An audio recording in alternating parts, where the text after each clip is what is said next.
Hello everybody and welcome back to Red Eagle Politics. Make sure you guys like this video down below and subscribe to the channel if you are new.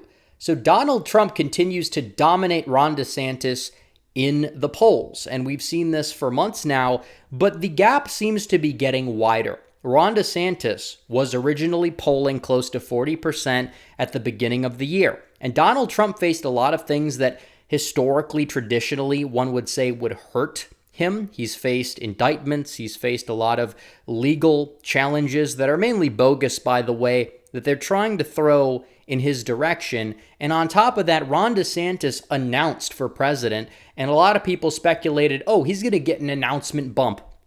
And he hasn't. If anything, he's gotten an announcement dump, an announcement dip. He's gone down. He's stagnated, but he's gone down. And Donald Trump still continues to hover around 60% in the polls as we see it here. And then there's a bunch of other minor candidates that are in this race that are just hovering around, 5% maybe. And it just goes to show that regardless of whatever the DeSantis campaign is doing, they're not doing it right. And they're not going to be able to win. And this is something that a lot of people in the DeSantis campaign don't fully understand. And I try to be fair. I try to be objective.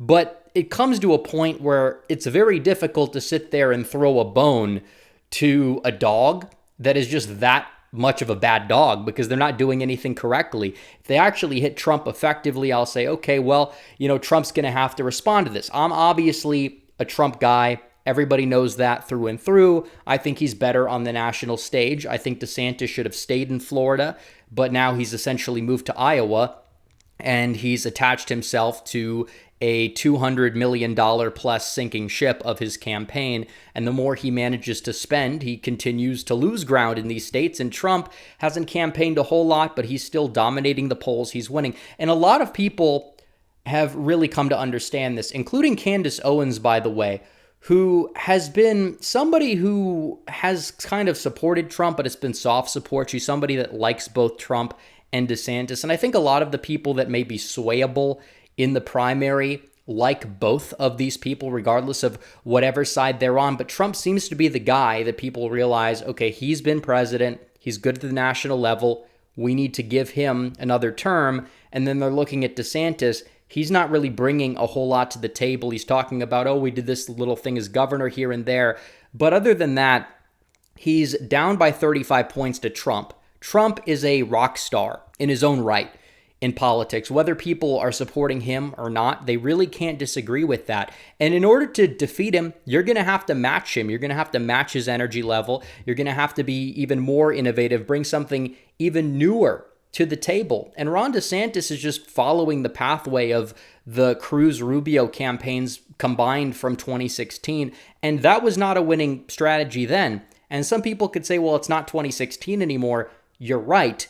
But the only difference is that Donald Trump's been president. He's kind of that de facto incumbent in a way, the party leader, and they're just not going to take him down. So they're wasting hundreds of millions of dollars that could be used to defeat Joe Biden in November, and they're wasting them on attacking Donald Trump, who's more likely than not, it's not even close, by the way, to be the nominee. And that's a very sad misuse of resources. So we're going to talk about this, but first, really quickly here, I have to tell you guys about our very good friends over at Noble Gold, because the US dollar's lost 85% of its value since the 70s when the dollar decoupled from gold, and the government seems bent on continuing the tradition. So from now until after the next election, the government can print as much money as they want. The last time they did that, inflation went up 9%, and gold's the one asset that has proven to withstand inflation. Invest in gold with Noble Gold Investments. You will get a 24-karat quarter-ounce gold standard coin for free. Go to noblegoldinvestments.com, the only gold company I trust right now, noblegoldinvestments.com. So, we see the polls here. This is awful for Ron DeSantis. It really is. The guy announces, the guy goes on attack mode, and he loses support. He loses. Chris Christie, by the way, got an announcement bump. Believe it or not, Chris Christie's a very big guy, I know, but he got a big announcement bump compared to Ron DeSantis, and it's crazy. I mean, Chris Christie, what is he exactly doing? Has he been on the campaign trail? Has he been in the media's eye? Not really. I mean, he's a big guy. I mean, you could see him on a clear night, a clear winter night from the top of the Renaissance Center in Detroit. Look towards New Jersey. There's a little blob on the tip of the horizon there. Oh, hey, Chris, how's it going? But beyond that point, all the fat jokes aside, he got a fatter bump than Ron DeSantis, because DeSantis didn't get a bump. DeSantis fell for some reason. And how does that even happen? I don't know. Because we were told, oh, just wait for the announcement bump. Just wait until the debates, which again, even if Trump doesn't go to, nobody's going to watch them. And I'm sure Trump will debate at least once, even if he doesn't go to the one in August. And then they'll say, wait till Iowa, which is a few months away. He's down by like 40 in Iowa. He's down by 30 in New Hampshire. Wait till Super Tuesday. Because, oh, these other candidates dropped out. And then Trump will probably manage to get the lion's share of their support, believe it or not, because, polls are showing that a lot of people that may be having Pence or Nikki Haley as their first option, they're not necessarily going to flock to DeSantis. They still like Trump because the internet is not real life. I'm sorry, it's not. They'll say just wait till Super Tuesday. Oh, wait till Florida. There was a poll that came out where Trump's only up by 4 in Florida. DeSantis is the governor there, and DeSantis probably pulls a Rubio 2016, loses Florida by like 20 to Trump, even as an incumbent governor. And Trump campaigns effectively on the fact that, Florida is a state where DeSantis is governing and he's not really there. He's all over the rest of the country. And that's probably going to be an effective message for the primary electorate in and of itself. And then they'll say, wait until the delegates vote their conscience at the convention. And this is so true. They are regrouping. Wait till the debates. They think DeSantis will make up the 40-point deficit in 6 months. Oh, they're regrouping. These polls mean nothing except if they're conducted by DeSantis internals, then they mean everything. And this is just the DeSantis online influencer. This is not the real life person who might be a little bit, detached from that, who might prefer DeSantis to Trump for whatever reason because they just don't fully get it. But I wanted to get to this Candace Owens Twitter thread she made because she hits the nail on the head. She does. And she's been somebody who kind of has been on the fence, and she critiques Trump for legitimate things and DeSantis for legitimate things, but she's not really big on talking about 2024, but she's a very high-profile influencer, works for the Daily Wire, which tends to be more pro-DeSantis than not, but even she goes out there and says, sorry to say, but the DeSantis campaign was dead on arrival, and it's time to admit it because it is. And you look at the polls, she's right. Where's the lie? You have a lot of people saying she's a paid shill for Trump now because she put this Twitter thread out. No, she's just telling the truth. Get that through your thick skull. DeSantis does not have a shot. Whether you think he does or not, it's not time for the debates.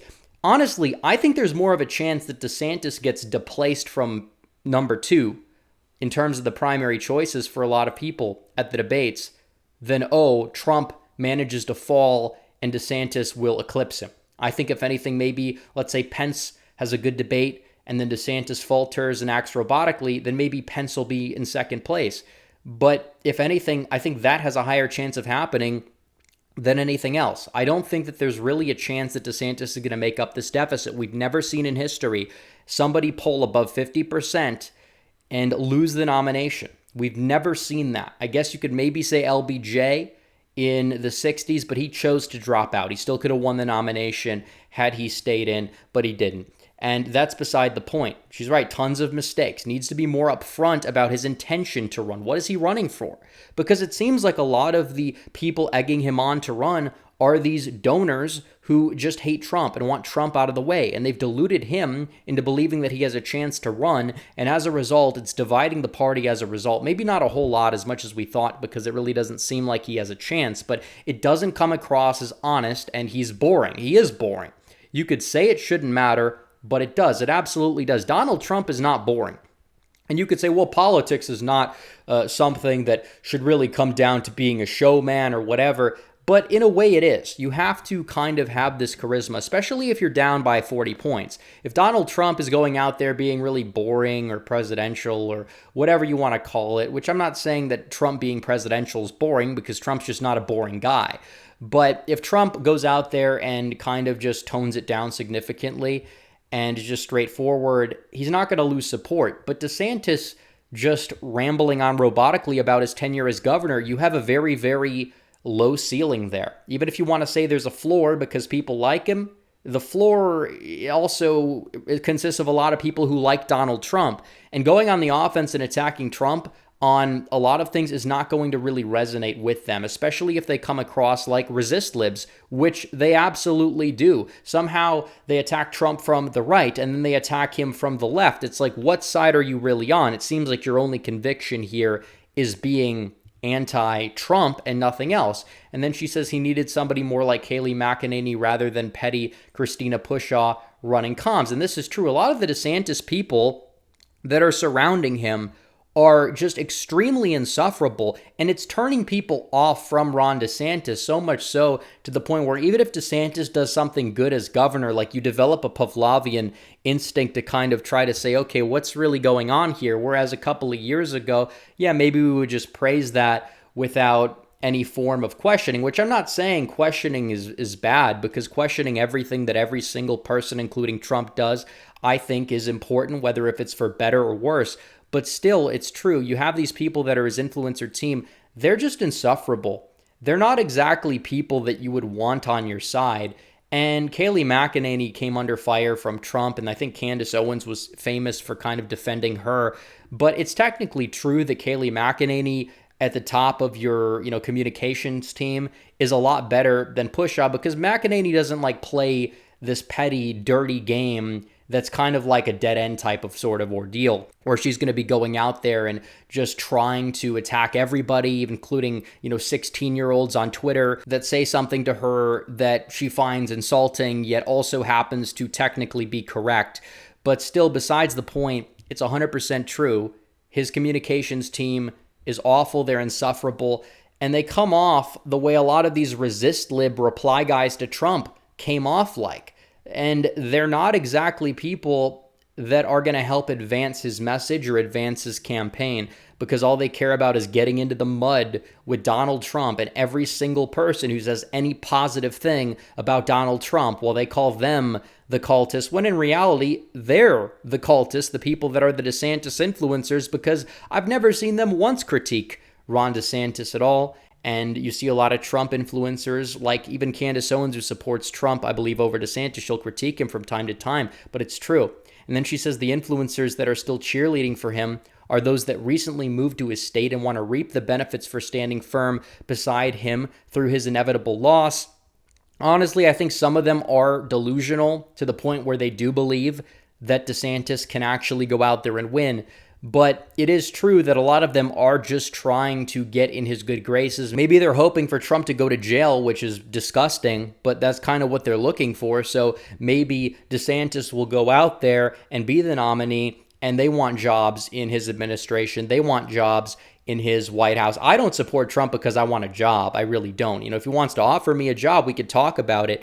But I support Trump because I believe in his agenda. I think he is the person that will do what's best to advance America First principles at the national level, and is somebody that is just the biggest middle finger to this establishment that has done so much wrong to this country for so long. And that's kind of what it comes down to. DeSantis, he did some decent things here and there as governor of Florida. Fine. But he's also taking the bait from the neocons, from the establishment, to run and end Trump's career, and kind of is this pivot vehicle for the establishment to get back to business as usual, even if they view him as somebody who kind of serves as the middleman. And then she goes on to say, I'm not knocking the influencer hustle, just calling it as I see it. They know he can't win either. And it's true. Ron DeSantis is not capable of victory. And then she goes on to say, also, their weird takeover of community notes gives people a fact checker vibe. Sometimes the notes they add don't actually debunk anything, getting very Snopes-like, and that's very true. And I've gotten noted. They have this Twitter account. They go out there and they try to community note people and fact check them. Oh, this makes DeSantis look bad. And they are weaponized in terms of the community notes to attack people that are attacking DeSantis. I said DeSantis did support removal of these statues, the Confederate statues. He did support it. And he wrote a letter to D.C. trying to get them to take down a statue. But they said, oh no, this was a bill that was for a previous statue removal under Rick Scott. But it really wasn't, because DeSantis still supported that bill, whether you want to say that he, fully signed off on everything or not, which he kind of did. So they community note everything, and it doesn't even matter if it's accurate or not. So Candace Owens is kind of sat on the sidelines. But she is receptive, she is intelligent, and as a result, she is 100% right here. And there's really nothing else to it. It is dead on arrival. DeSantis has really nothing going for him. There's nothing really going for his campaign at this point, and they put out poorly edited memes. Oh, we're going to try to attack Trump from the right now, and we're going to try to throw in the meme magic, but the memes are just awful, and they're not funny. They try to say, oh, Trump is a problem, and Trump's brand of politics is a problem, and then they try to replicate it when they're losing, and it just blows up in their face, and they don't win. Donald Trump gets the last laugh, and he's going to go from there and be the nominee, guys. And that's the way it is. And things can change, but DeSantis is really going to have to do the biggest 180 in political history if he wants to go out there and win the 2024 Republican nomination. And even if somehow, by some miracle, he's able to spend his way to the nomination and get it, how do you think him being this incompetent is going to go out there and defeat Joe Biden in November? It's not. Donald Trump is somebody that's run a campaign, and he hasn't exactly been the loudest at times, but he has been competent for the most part. And that's a very good thing. And that's why he's winning by the margin he is. So anyways, guys, thanks for watching this video. Like this video down below, comment down below, subscribe to the channel, hit the bell for notifications so you never miss another video. Follow me on social media. The links are all in the description down below. As always, guys, thanks for watching. Red Eagle, out.